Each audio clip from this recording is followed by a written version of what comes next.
Magandang umaga sa ating lahat, mga kapatid. Kumusta na kayo?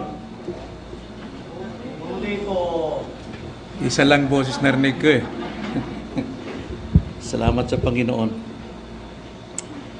Ang ating pong babasahin na talata ngayong umaga ay ang Psalms 147. Psalms 147. Ngunit bagong lahat, may sinabi po sa Exodus chapter 20 verse 7, "Thou shalt not use or take the name of the Lord in vain, for the Lord will not leave him unpunished who takes his name in vain." Pangatlong utos ng Diyos, huwag mong sasambitin ang pangalan ng Diyos sa walang kabuluhan, sapagkat ang nagsambit ng salita ng Diyos sa walang kabuluhan, ibig sabihin hindi ugma na paggamit ng kanyang pangalan, hindi siya makakatakas sa kaparusahan. Dapat tayong lumago dyan. Kapag nagulat tayo, huwag natin babanggitin ang pangalan ng Diyos. Kapag nagalit tayo, huwag natin babanggitin niya. Pag tayo ay nagkasalubong ng kapatid natin, huwag natin babanggitin ng Panginoon sapagkat hindi ugma. Sapagkat ang pangalan ng Diyos ay binabanggit natin kapag tayo po ay sumasamba sa Kanya. Huwag nating dayain ng Diyos sapagkat hindi tayo makakatakas kung niloloko natin ng Diyos. Ano man ang tinanim natin, siya nating anihin. Galatians 6:5. Then Matthew chapter 12 verse 36 hanggang 37, lahat ng mga salitang binibitiwan natin sa walang hindi ugmang panahon, mabuti pat masama, lahat tayo mananagot harap sa hukuman ng Diyos. Kaya dapat lamang na ang ating paggamit ng salita o ang pangalan ng Panginoon ay nasa wasto at huwag tayo magsasalita maging sa ating puso na hindi angkop sa kanyang kaluwalhatian. Kaya upang maiwasan natin ang ganitong kakilakilabot na maaaring mangyari sa atin pagdating ng time na akala natin tayo nagpupuri sa Diyos at at the same time yung puso natin ay ginagamit ang pangalan ng Diyos sa walang kaparakakan, mga kapatid, tayo po ay magugulat na lamang pagdating po sa hukuman. Kaya tayo nag-aaral tungkol sa kanyang attributes, kung paano nagpakita ang Diyos sa atin, revealed things and lihim na pamamaraan. Sa general revelation at sa special revelation, dapat nating alalahanin yan upang tayo po ay maging maingat sa ating pananalita, sa ating iniisip, at maging katanggap-tanggap sa Diyos ang ating mga gawa. At siya'y nagpapakilala sa atin sa tatlong persona, alam natin, yun po yung tinalakay natin. At ang tatlong personang ito ay pantay. Sila ay pantay sa eternity, sa kanyang eternal, and sa kanyang infinity, sa kanilang kawalang hangganan, na hindi pwedeng kahunin o bigyan ng limitasyon o boundary. Nakaraan atin yung pinag-aralan na ang Diyos ay sumasa lahat ng lugar. Omnipresence of God. Wala pang lugar, wala pang nalikhang lugar na wala ang Diyos. Nandun ang Diyos. Ang tao hindi makakatakas. At ngayon, ating pag-aralan, the omnipresence, omniscient of God. Na ang Diyos ay nakakaalam ng lahat ng bagay. Wala pang lugar na hindi alam ng Diyos. Alam natin, omni means lahat. Science means knowledge or knowing. So God is all-knowing. Kaya mag-ingat tayo na huwag nating gagamitin ang kanyang pangalan at ang kanyang kaluwalhatian sa walang kabuluhan nating paggamit. As children of God, dapat nating gamitin, pabanalin natin ang Diyos sa ating buhay, sa ating pananalita, sa ating isipan, sa ating kayabangan. Lahat dapat tayo po ay restrained by the attributes of God, sa kanyang katangian na ating malalaman. So ay gusto kong basahin natin ang Psalms 147 verse 5 para po sa ating pag-aaral ngayon, the omniscience of God. Ganito ang pagkakasabi ng talatang ito. Dakila ang Panginoon at sa kapangyarihan ay sagana.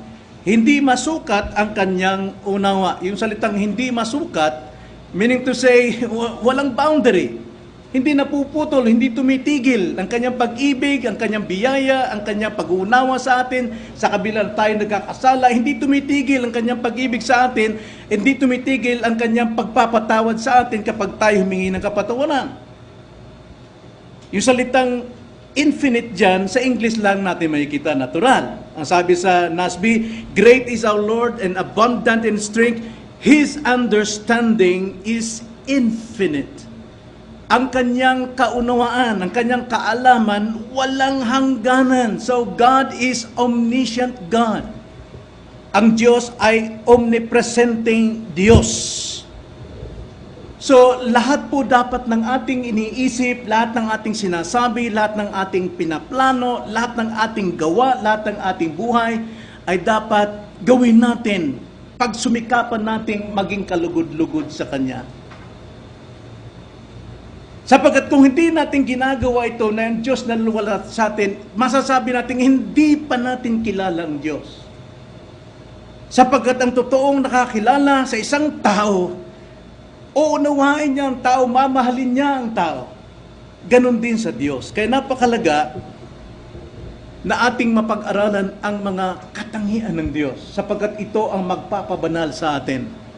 At ito ang magpipigil ng ating remaining sin, na huwag tayong pagharian nito. Gaya ng aming binasa kanina, na huwag akong pagharian o alipinin ng mga kasalanan sa aking buhay. Natignan natin mga kapatid, sa ating pag-aaral tungkol po sa pagka-omnisyente ng Diyos, God's omniscient, ang kanyang pagka-all-knowing. Omni sa Latin is omnis, siyensya o science is, yung knowing is science, mga kapatid. Una, tignan natin ang Diyos na sa lahat ng bagay, wala pang lugar, wala pang bagay, wala pang pangyayari, wala pang imbensyon ng mga scientist na pinagmamalaki nila na hindi alam ng Diyos, alam na ng Diyos lahat. God knows Himself, Siya lamang nakakaalam. At ang sino mang nakakapantay ng kaalaman tungkol sa Diyos ay nagiging Diyos din siya sa kanyang sarili. Kung paanong kasing taas ng langit ang kanyang isipan at ang lupa, siya nating isipan din. Hindi natin kayang abutin. Kaya tingnan natin una ang kanyang pagkaalam sa makasaysayang pangyayari. Lahat ng kasaysayang nangyayari. Past, present, and future. Paano po nagpapakita ang salita ng Diyos kung paano pong pinapayag sa atin na ang Diyos alam lahat. Mula doon sa walang hanggang simula, from eternity past, everlasting to everlasting, ang Diyos nakakaalam ng lahat ng bagay. Lahat lantad sa Kanya. Lahat ng panahon, lahat ng lugar, lantad sa Kanya, lahat present sa Kanya. God is omniscient. Naunawaan niya lahat. Ito lang papatunay, Psalms 41, verse 13. Ganito ang pagkakasabi, purihin ng Panginoon ang Diyos ng Israel mula sa walang pasimula hanggang sa walang hanggan. Amen and Amen. Pag sinabi pong Amen, truly, truly, katotohanan, katotohanan. Sa ibang salita, sa Revelation, yung Amen dyan is Jesus. Jesus, Jesus, si Jesus mismo magpapatunay sa atin ng sinasabi ng salita ng Diyos ay totoo. Na ang kaalaman ng Diyos ay walang hangganan mula sa pasimula hanggang sa walang hanggan. That is future. Bago palikhain ang mundo, bago palikhain ang karagatan, ang sansinukob, ang langit, naroon ang Diyos. Remember Genesis 1:1, ano pagkakasabi? In the beginning, this is the beginning. In the beginning, God, nandun na. Higit siya sa beginning. Ang Diyos ang nagsimula ng beginning. Ito yung heaven, space, earth, everything. In the beginning, God. Kaya ang Diyos, alam niya lahat. Nalalaman niya lahat ng maaring mangyari sa atin. Psalms 90 verse 2, bago nilikha ang mga bundok o bago mo nilikha ang lupa at ang sanlibutan,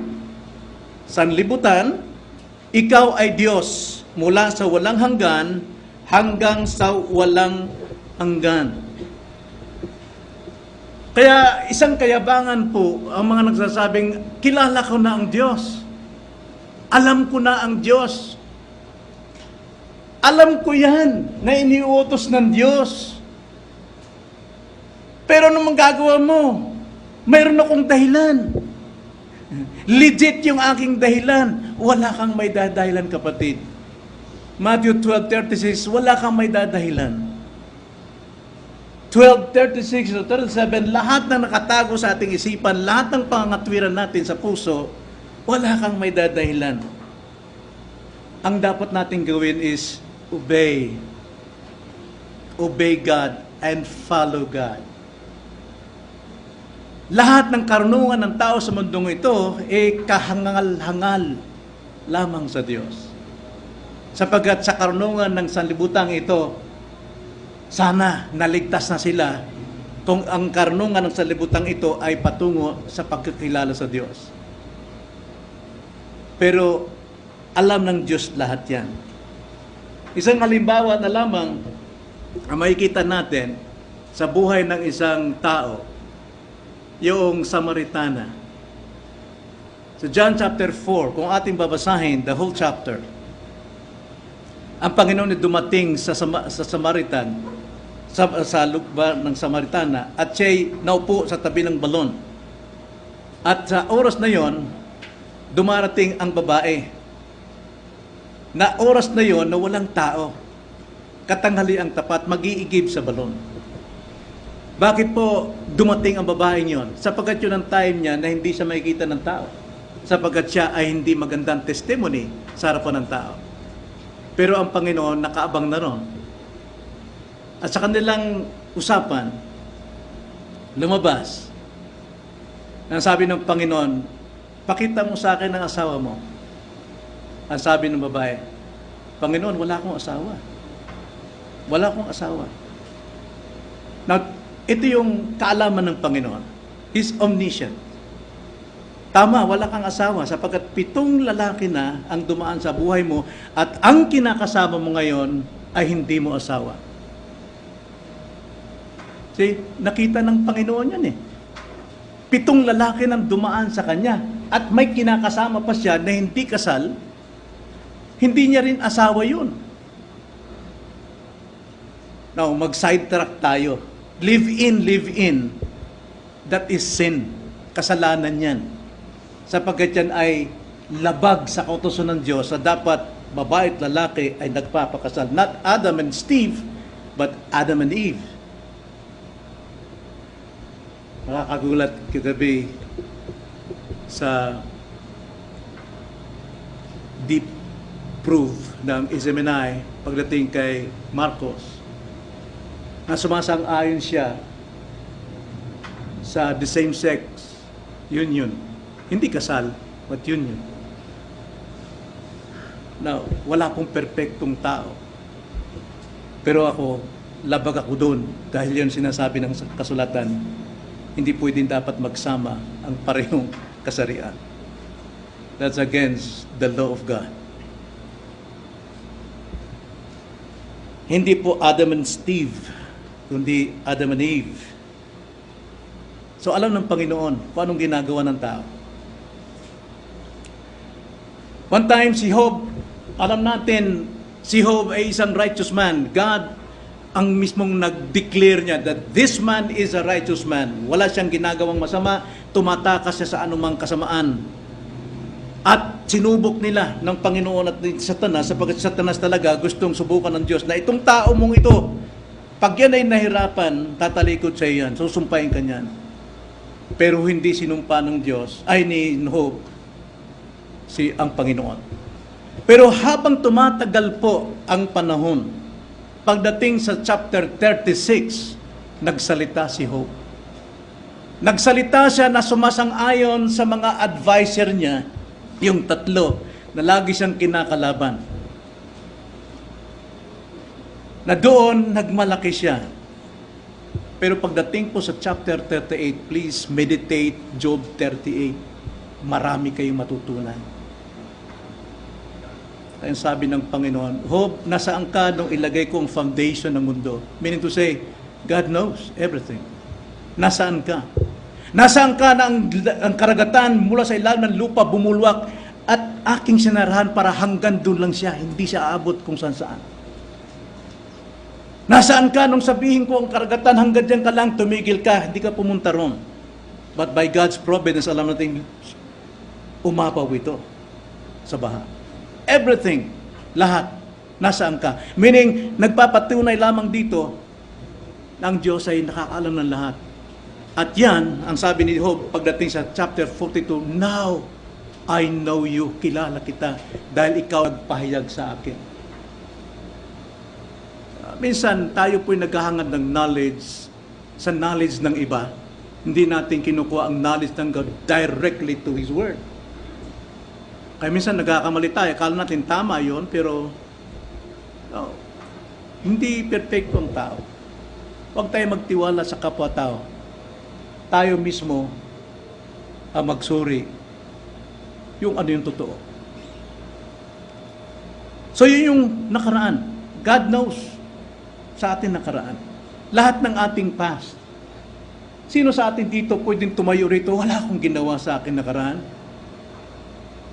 You're fool.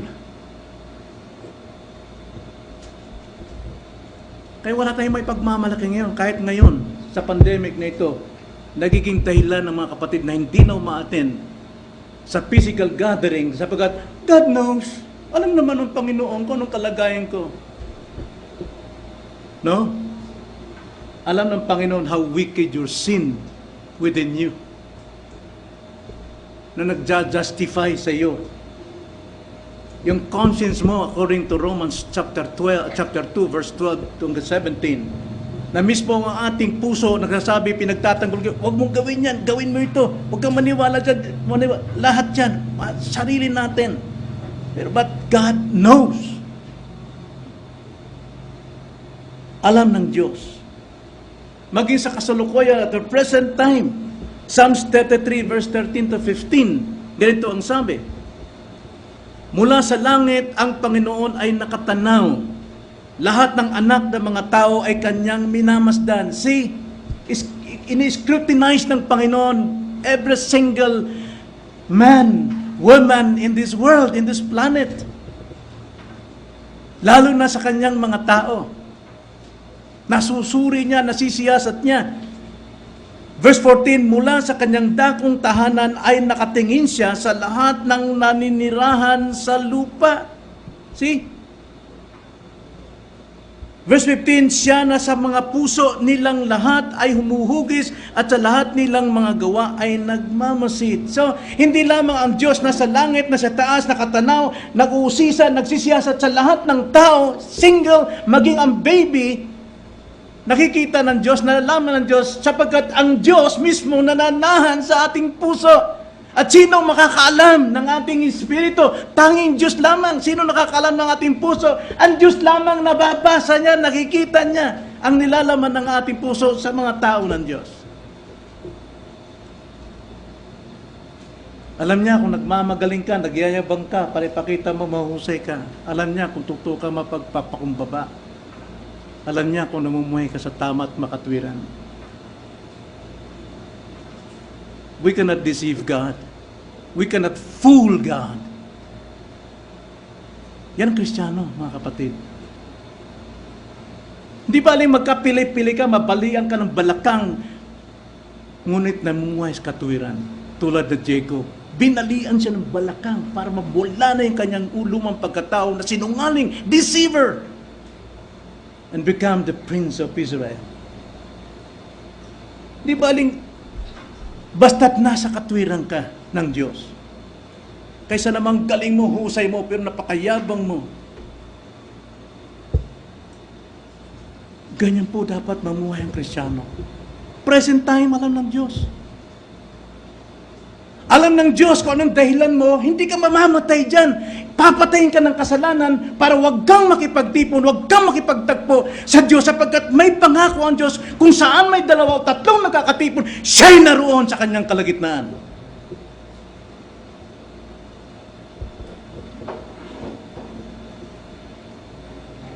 maging sa future, alam ng Diyos kung anong gagawin natin. Psalms 46, Isaiah 46 verse 8 to 9, 10. Isaiah 46 verse 8 to 10. Inyong alalahanin ito at maging tiyak. Isa-isip niyong muli kayong mga masuwain. See? Nangungusap ito sa atin dahil tayo ay mga disobedient. Inyong alalahanin ang mga dating bagay na una, sapagkat ako'y Diyos, walang iba. Ako'y Diyos, walang gaya ko. Na nagpapahayag ng wakas mula sa pasimula. At mula ng mga unang panahon ng mga bagay na hindi pa nangyayari, na nagsasabi, ang layunin ko ay maitatatag at gagawin ko ang lahat ng aking kaligayahan. So everything, parusahan man ang tao, mapunta man sa impyerno, na-serve ang righteousness ng Panginoon. So mayroon siyang sariling kalawalatian doon. May kagalakan siyang naipit sa katuparan ang kanyang salita sa mga masuwaying tao.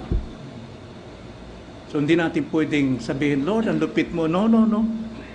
Binigyan ka ng 10 years para pag-isipan mo ang kasalanan ko. Yet, nananatili kang matigas.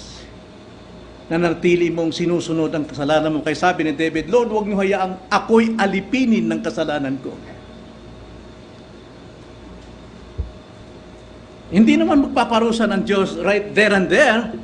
Tamaan ka ng kidlat. Kaya ka tinamaan ng kidlat, 10 taon ang pinalalahanan ka sa iyong kasalanan. God is long-suffering. Nagtitiis siya panahon. Pero hindi sa lahat ng panahon, mananatili ang kanyang kawaan. Mayroon ding ang Diyos ay He's a God of justice. God is just. Hindi niya pababayaan maging sinungaling sa mga tao. So ano pong application nito sa atin? Bagay na lumilitaw, hindi pa nangyari, lahat ng kanyang pinaplano, maging sa buhay natin, lahat tayo. Sabi sa Psalms 139, verse 1 to 6, nakalista na, nakalaan na kung ano yung dapat nating gawin. Alam na ng Panginoon. 200 lamang ang tinakda sa buhay natin, isang makipot at isang maluwag. Once nandun ka sa maluwag, nandun talaga automatically ang parusa. But once nandun ka sa makitid, nandun actually ang biyaya. Nakadecree na yan. So ito po yung makapag-uudyok sa atin para manalangin ng tapat. Manalangin ng buong puso. Yun yung pag-aralan ka na sa Psalms 19. Si David doon talagang nanalangin siya ng buong puso, let the words of my mouth be acceptable unto you. Sapagkat nalalaman ng Diyos lahat. Alam nyo, binibigay sa atin ang isipan ng Diyos. You know that? Pinapakita sa atin mayroong Diyos. But He gives the Word of God, the special revelation, upang makuha natin ang mind of God. Binibigay sa atin ang isipan ng Diyos. Sinong nakakaarok ng isipan ng Diyos? Tanging Diyos lamang. Sa Espiritu. At ang salita ng Diyos ay Espiritu. Kaya kapag ating tinatanggap ang salita ng Panginoon, whether it's by preaching, teaching, or reading, nakukuha natin isipan niya. At ang isipan ng Diyos ang magtuturo sa atin which way. Anong daan? Anong dapat kong desisyon? Ang dapat kong planuhin? But yung sin natin, yung ating sinful nature doon, yung remaining sin, magtuturo sa atin, that's not the way. Hindi yan tama. Etong gawin mo. Ikaw ang hari sa sarili mo. Pero nasain natin ang salita ng Diyos ng higit sa ginto. Sapagkat ito'y matuwid, nagpapanauli ng ating kaluluwa. Nagbibigay kagalakan, totoong kagalakan sa ating mga puso. Ibinibigay niya sa atin ang kanyang kaisipan upang huwag tayong magkamali sa ating buhay. Alam ng Diyos ang lahat ng bagay. Lahat ng hindi natin alam ng Diyos. Nakalista na yan, lahat. Kaya bigyan natin ng biyaya, hindi lamang ang Diyos, kundi maging bawat isa sa atin. Kung kailangan ituwid, kung kailangan ayusin natin, but be gracious to them. Dahil ang Diyos ang nakakaalam at alam niya ang plano niya bawat isa sa atin. So yun po yung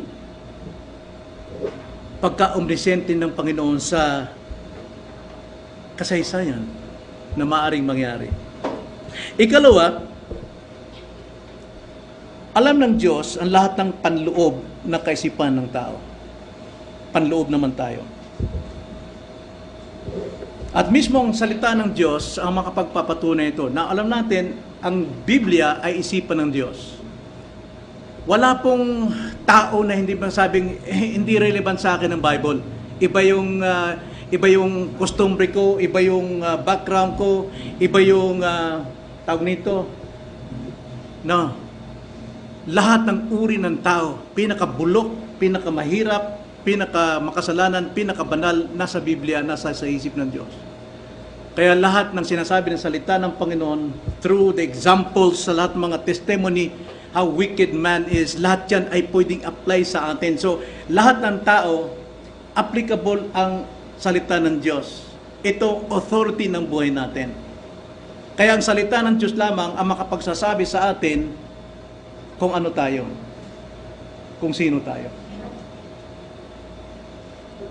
Psalms 139, sa panloob, verse 1 to 4, ang sabi ni David, through the inspiration of the Holy Spirit, isinulat ito ni David. Isinulat yung kalaliman ng ating pagkatao sa gabay ng Banal na Espiritu. Ang sabi rito, O Panginoon, siniyasat mo ako at nakilala mo ako. Iyong nalalaman kapag ako'y umuupo at kapag ako'y tumatayo. Nababatid mo ang aking pag-iisip mula sa malayo. Iyong sinisiyasat ang aking landas at ang paghiga ko at ang lahat kong mga lakad ay nalalaman mo. Bago pa man magkaroon ng salita sa dila ko, O Panginoon, lahat ng iyon alam mo. Omniscience of God. Lahat ng iyon alam mo. Iyong pinaligiran ako sa likuran at sa harapan at ipinato mo sa akin ang iyong kamay.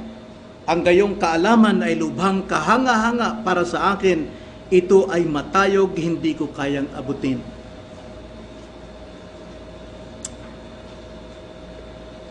Acts chapter 17 verse 28, ang sabi roon, in Him we live and move and have our being. Ang sabi rito, verse 5, iyo akong pinaligiran. Buhay natin ngayon, yung pong kaalaman ng Diyos at this present time, pinaligiran tayo. Sa ating ibaba, sa kalaliman, andyan ang Diyos. Sa ating kataasan, andyan ang Diyos. Sa ating kanang kamay, kalayuan, east and west, nandyan ang Diyos sa atin. Nakapaligid tayo, sa Kanya tayo kumikilos, nag-iisip, gumagalaw, lahat ng bagay nasa Diyos. Kung wala ang Diyos, lahat bagsak ang tao. Pati mundo malalaglag sa kawalan kung wala ang Diyos. Kaya tayo nabubuhay at this present time because God is with us. Yun ang dapat nating alalahanin. Alam niya ang ating panloob mula sa kaloob-looban. Sinisiyasat niya tayo, ang sabi sa verse 1. Alam niyang iniisip natin. Kung tayo'y tatayo, alam niyang tatayo ka. Before you stand up, alam na ng Panginoon, yun ang plano mo. Bago ka umupo, alam na ng Panginoon. Kaya kung sabihin, alam kaya ito ng Diyos, yung pandaraya kong ito, He knows. Alam niya. Wala tayong may tatago sa Kanya. Sinisiyasat niya ang lahat ng ating landas. Yung ating simula sa sinapupunan hanggang sa ating kamatayan kung saan tayo paroroon. Alam na ng Diyos. Siyang nakakabasa ng lahat ng ito. Bago pa lamang mabuo yung salita sa ating dila, alam ng Diyos kung anong sasabihin mo. Kaya mayroon tayong Espiritu Santo para tayo ay pigilin sa masasamang pananalita. Dahil hindi natin kaya sa ating likas na pagkamakasalanan. That's our nature. Kaso lang binigyan tayo ng bagong nature, ng Panginoon, bagong puso, bagong Espiritu, at nilagyan pa tayo ng Espiritu upang tayo makasunod sa Kanyang kalooban at tayo makasunod sa Kanyang kautusan. How great God is sa ating buhay, sa Kanyang pagka-omnisyente sa atin. Lantad sa Kanya. Hebrews chapter 4 verse 13, walang sino mang makakatago, lahat lantad, hubad sa Kanyang paningin, mga kapatid. Tigilan na natin ang ating mapagtunwari na magaling tayo, mahusay tayo. Magpakababa na tayo upang tayo gamitin ng Diyos ng higit ayon sa nais niya. Sabi ni Pablo, ako'y nagsusumikap, hindi sa ako'y ganap na natanggap ko na, kundi pinagsisikapan ko ang pagkatawag sa akin na siyang itinawag sa akin ng Panginoon. Ano bang tawag ng Panginoon kay Saul? Maging humble, maging mapagpakumbaba upang maging epektibong kanyang lingkod sa kanyang kaharian.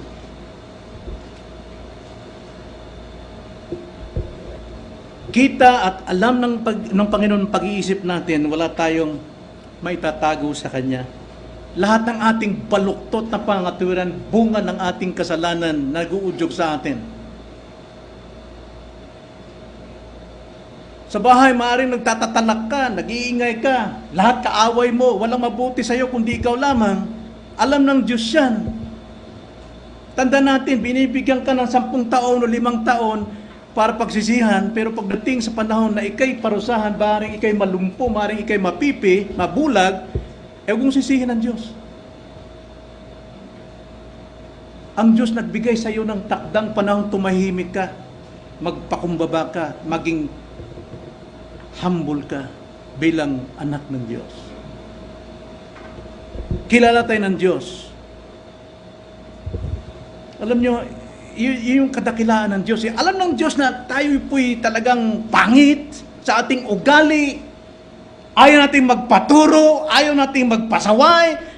Nare-rebuke tayo sa ginagawa ng iba. Kung halimbawa ang asawa natin nagbabasa ng Bible, nare-rebuke ka, nagagalit ka sa kanya sapagkat hindi mo nagagawa ang kanyang ginagawa at alam mong kasalanan ng pagpapabaya ng salita ng Panginoon. Kaya ginagawa mo sa salita mo, masakit kang magsalita para tumigil siya nang sa ganoon maibsan ang kalungkutan mo sa kasalanan mo, pero hindi lang tamang solusyon. Bumaba ka. Magbasa ka. Alam niyo, sa kabila po ng ating kasamaan, sa ating pagka-wicked, sinful Christian, ang Diyos po ay long-suffering. Pinagtitisan niya tayo. Hinahanap pa rin ng Diyos ang ating fellowship sa Kanya. Hinahanap pa rin niya ang ating pagmamahal, yung unang pag-ibig natin sa Kanya. Nung tayo po'y naligtas, grabe ang ating kagalakan. Lumulundag tayo tulad ng guyang baka na lumulundag sa kagalakan. Pero habang tumatagal tayo nananabang at nagiging mainitin ng ulo. Pero ganun pa man, ang Diyos pa rin naghangad sa atin ng ating fellowship sa Kanya. Kasi kung hindi po all-knowing ang God, sa kasalanan mo pa lamang yan, patay ka na. God is infinite in His compassion, in His mercy. Wala pong hanggan yan. Hindi pwedeng putulin yan o mapigil yung kanyang pagiging mahabagin sa iyo dahil ikay nagkasala. Remain ng Panginoon. Tuloy pa rin ang kanyang kahabagan sa iyo. Pero time will come, tatanggapin mo ang kaparusahan mo dahil sa kasalanan mo. Hindi dahil malupit ang Diyos. Pero dahil ang Diyos ay masagana.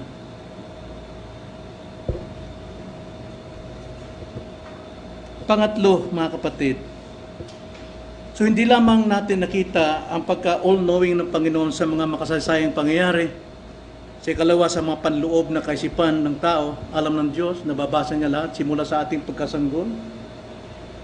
At ngayon naman, doon po sa lahat ng palapalagay na resulta. Tayo po mahilig magpalapalagay. Sa English yan, mahirap i-pronounce. Hypothetical. Hypothesis. Bagay na iniisip mong mangyari pero hindi nangyayari. Bagay na posible na mangyari pero sa isip mo nangyayari. Palapalagay. Tulad ng halimbawa, ikaw babae ka, susunod ka sa akin, kahit na ako na lamang matira sa buwan at ikaw naroon, hindi kita iibigin. Pwede ba yung mangyari, ikaw lang matitira sa buwan at ang babaeng yon? That is hypothetical.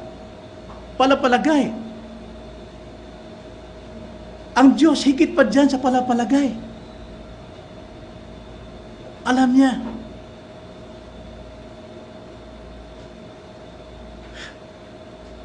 Maraming nangangatwiran sa ating palusot lang kanyang kayabangan, gagawa siya ng palapalagay, hypothetical.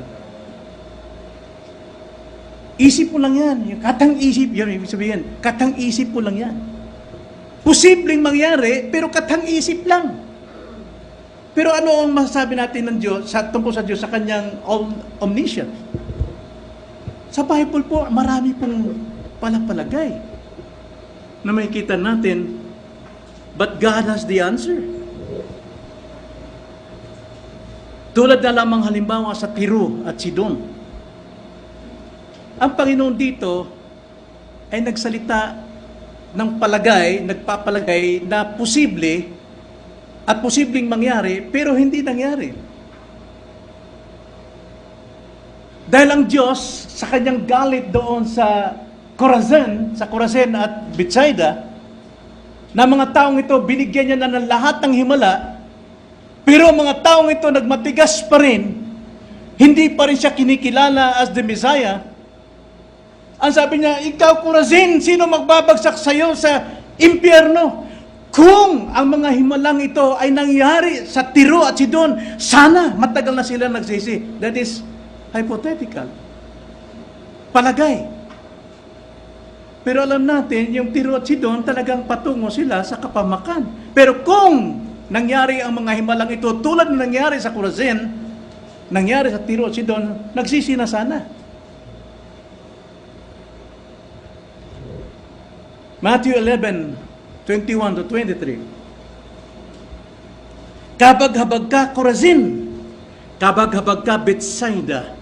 Sapagkat kung sa Tiro at Sidon ginawa ang mga makapangyarihang gawa na ginawa sa inyo, matagal na sana silang nagsisi na may damit, sako at abo. Ngunit sinabi ko sa inyo, higit pang mapagtiisan sa araw ng paghuhukom ang Tiro at Sidon kaysa inyo. Bakit sinabing higit pa? Dahil sobra sa kasamaan ng Tiro at Sidon. Pero dahil sa katigasan ng puso ng Corazin, sinabi ng Panginoon, higit pa. No? Higit pa mapagtiisan ang Tiro at Sidon dahil sa inyo.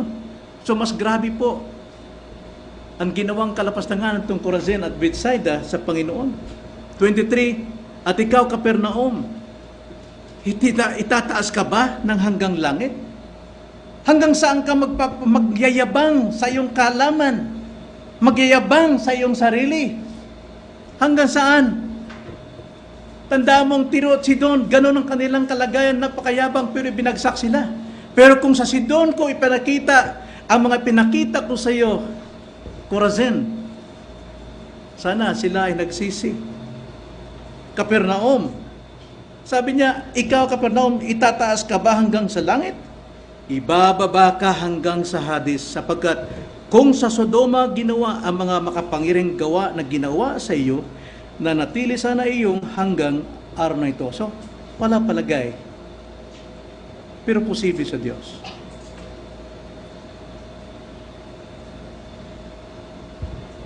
Ang Diyos pa rin may kontrol na lahat. Remember sa ating series about kay David, ang buhay ni David? Nung si David ay nagpunta sa Keilah, at alam natin ang Keilah ay kakampi ni Marcos, sorry, kakampi ni Saul sa politika. Pero nagmakasakali si David, nagpapakita siya ng kagandahan doon sa Keilah, hindi siya kakalabanin. Totoo yun, tinanggap siya ng Keilah. Tinulungan niya ang Keilah, pinaunlad niya ang Keilah, pero pagdating na dumating si Saul, anong ginawa ng Keilah? Ininguso si David kay Saul. Pero, bago yun mangyari, si David po ay sumangguni sa Panginoon. At siya ay naghayag ng hypothetical question. Palagay niya. Minsan, pagdating sa Bible, napakagaling po yung palagay. Pero sa palagay ng tao, huwag natin gawin sapagkat hindi natin nakikita yung unahan. Tanging Diyos lang. So, salita ng Diyos, walang palagay. Dito yan sabi, 1 Samuel chapter 23, verse 11 hanggang 13. Ang sabi ni David sa Diyos, ibibigay ba ako ng mga tao sa Keilah sa kanyang kamay? Lulusong ba si Saul ayon sa nabalitaan ng iyong lingkod? O Panginoon na Diyos ng Israel, idinadalangin ko sa iyo na sabihin mo sa iyong lingkod at sabihin ng Panginoon, siya'y lulusong. Nang magkagayoy, sinabi ni David, isusuko ba ako ng aking mga tauhan? Isusuko ba ako at ang aking mga tauhan ng taga-Keilah sa kamay ni Saul? At sabi ng Panginoon, yung palagay, yung takot ni David, sinagot ng Panginoon, sabi ng Panginoon, isusuko ka. Kaya si David at ang kanyang mga tauhan na may 600 ay tumindig at umalis sa Keilah at sila ay pumunta kung saan sila makakarating. Nang maibalita kay Saul na si David ay nakatakas mula sa Keilah, kanyang itinigil na ang pagsalakay. Nakita nyo rin kagandahan ng mag-isip tayo na kung ano mangyayari. Pero wag naman yung sasabihin mo na pag ako nag-iisa na lang sa buwan, yun ay imposible. Pero posible rin mangyari. Pero imposible mangyari. Kaya tayo din, ayon sa salita ng Diyos, dahil ang salita ng Panginoon, kaya nga sinabi sa Deuteronomy chapter 29, verse 29, no? Ang salita ng Diyos hayag sa kanyang mga tao at sa kanyang mga anak. Pero ito'y nakatago. Secret things belongs to God. But the revealed things belong to us and to our children. Kaya nga, salita ng Diyos ang ating pong kasagutan pagdating sa, ano kaya Panginoon, tutuloy ko ba ito? Sasamba ko ba ngayon? Pagtitipon, wala naman akong magandang dahilan, wala naman akong sakit.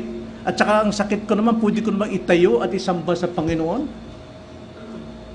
Anong sasabihin kaya ng salita ng Diyos sa iyo? Sumamba ka. Si Job nga, wala na, kalbo na lahat. Wala tayong madadahilan. Kaya yung hypothetical question natin sa Panginoon, may sagot ang Diyos palagi dyan. Hindi tayo makapag-excuse sa Kanya. Kaya dapat lang tayo magpakababa at sumunod sa Kanya. Ang Diyos ay may kaalaman sa posible at hindi posibleng mangyari. Siyang gabay pa rin sa atin para tayo magkaroon ng warning sa ating buhay. Isipan niya higit sa atin. Kung anong layo ng lupa at langit, yun ang isipan ng Diyos.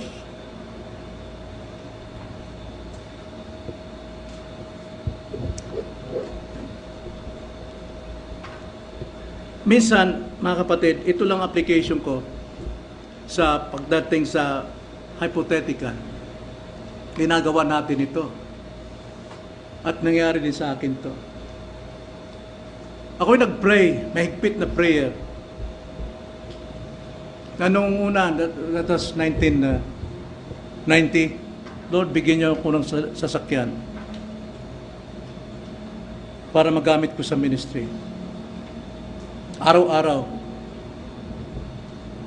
So, tulad akong ni prinsipe na nangangarap ng sasakyan, pero sinasabi niya sa mga kapatid, alam kong manggagaling sa inyo ang kulay berde na Mercedes-Benz. At alam kong dadalhin nyo sa pintuan ko. Panluloko po yun. Pero sa akin, nagpipray ako ng sasakyan, paano maging posible yung sa akin? Ha? Paano mangyayari ba sa akin yun? Walang pera. 200 pesos ang buwan binibigay ng church. Umaasa lang ako sa tulong ng aming tiya na kung kailan ako abutan ng mga kapatid. Pero nangyari. May bumili ng sasakyan sa pangalan ko. Binayaran yung L300. Alam niyo yun? Hanggang dito, dala pa yun year 2000. Nanalangin ako uli, Lord, yung mas maganda.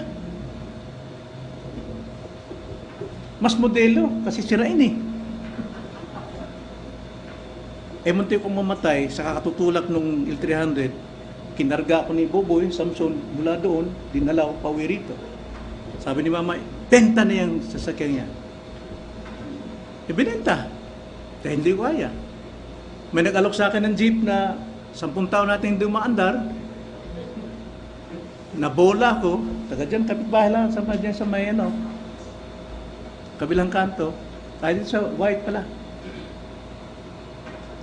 So, karag-karag. Nawala. Hindi na, Lord, ayoko na. Hindi ako karapat dapat sa mga blessing nihingi ko. Para sa ikapapahamok ko, ay yabang ko. Tumahimik ako. Abay, isang araw namimilit at Pastor, iyon na itong kotse namin. Nag-usap na kami yung aking mga anak.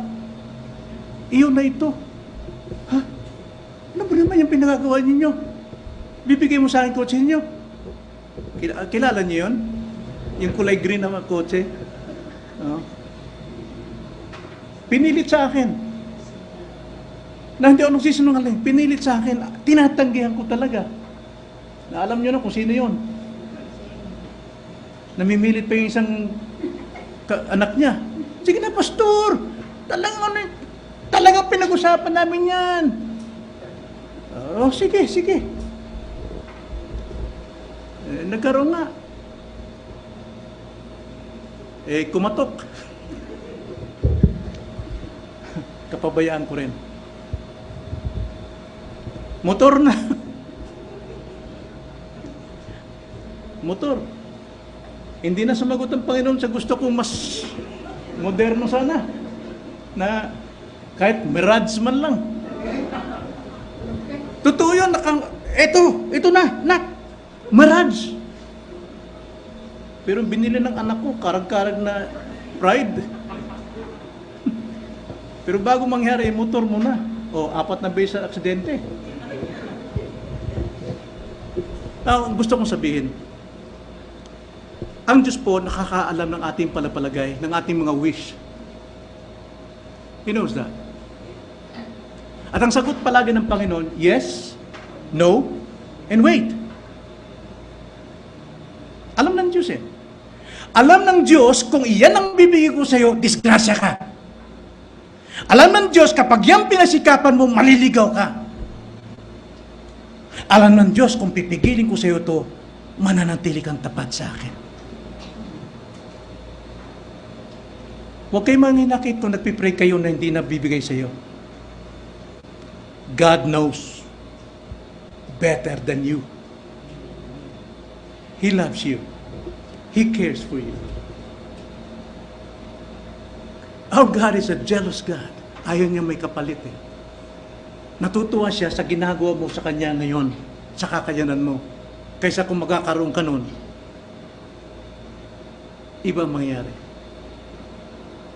Minsan nga, sabi ko kay Mama, Ma, kung nag-aaral lang ako noon, lahat ng chance ko, lahat ng binigay sa akin ng Panginoon, lahat ng common grace, nagbabaon ako 100 isang araw-araw, samantalang ang sweldo ng nanay ko, 4 na piso lang isang araw. Pero ang baon ko 100 araw-araw. Kaya nahihiya akong marap sa mga pastor, mga great man, sa Bisaya pa mga banggiitang pastor, na talagang Inglesero. Hindi ko maintindihan pinagsasabi nila. Sabi ni Mama, sige, kung halimbawa, may pinag-aralan ka, kapantay ka ng mayabang. Sabi ko, mas maigi na yung ganito lang alam ko, wala talaga akong mapagmamalaki. Yun ang sabi ko sa inyo. Magtiwala tayo sa Diyos. God knows. Ang Diyos natin is eternal and infinite in knowledge, in love, in compassion. Lahat. Naunawaan niya tayo. At panghuli, kilala ng Diyos ang kanyang sarili. Walang nakakilala sa Diyos maliban sa kanyang sarili. John 10:15, ganito ang sabi, gaya ng pagkakilala sa akin ng Ama, Jesus said, at ng pagkakilala ko sa Ama, at ibibigay ko ang aking buhay para sa mga tupa. Walang nakakilala sa Diyos maliban ng Diyos. Si Jesus, wala nakakilala sa Ama maliban sa Anak, at wala nakakilala sa Anak maliban sa Ama. Mga kapatid, para iklian na lamang ito sapagkat wala na po akong time.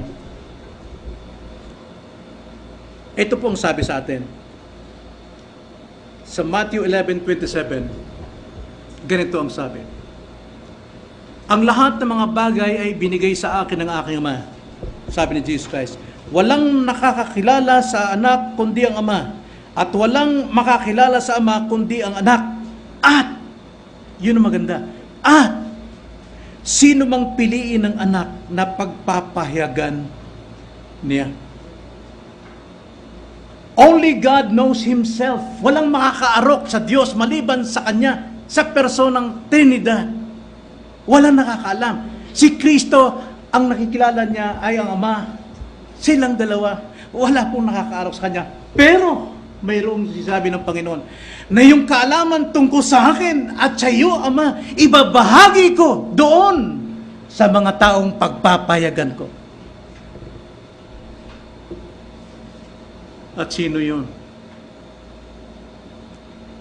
John chapter 14 verse 21.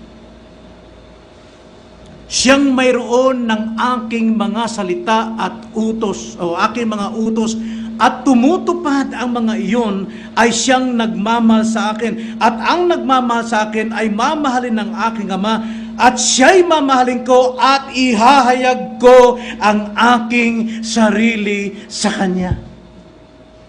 Truly, if you remain in my word, you are my disciple, and you shall know the truth, and the truth will set you free.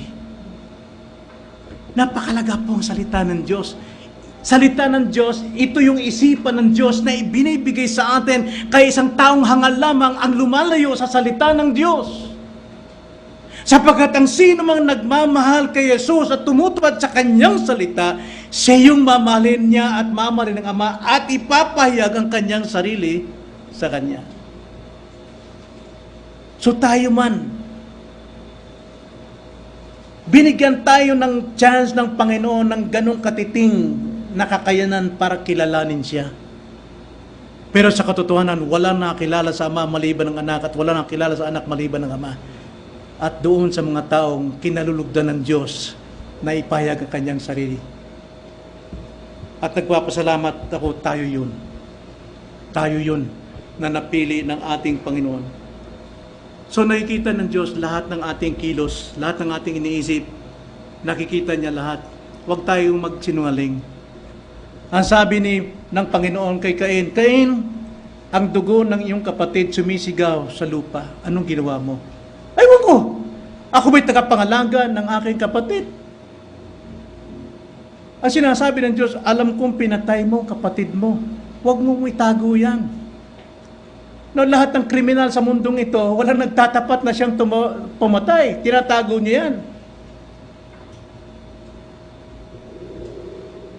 At ano sabi ng Panginoon kay Joshua? Joshua, tipunin mo lahat ng kamag-anak-kamag-anakan ni Akan sa isang tolda.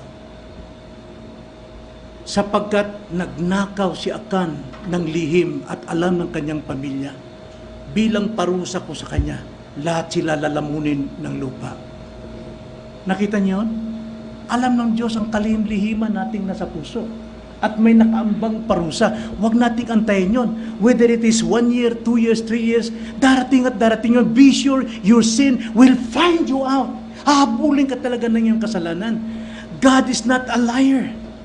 Hindi siya sinungaling. At hindi rin siya binibigo ang kanyang sariling attributes na nagsisinungaling siya na hindi niya gagawin ang parusa sa mga taong nagmamatigas sa kanya. Ngayon pa lamang, mga kapatid, taglay na natin iisip ng Diyos, magpakababa na tayo. Ayusin na natin ang ating ugali, ayusin natin ang ating buhay, maglingkod tayo ng tapat sa Kanya, maging tapat tayo sa lahat ng gawain ng Panginoon, sa lahat ng aktibidad na ginagawa ng iglesyang ito, dapat tayo lahat nakatuon dyan. Huwag nating gamitin ang ating mga sariling mga pangangatwiran. Alam ng Diyos kung ano yung kaya mo, pero alam ng Diyos kung sino naghahari sa iyo. Ang kasalanan kumukontrol sa iyo.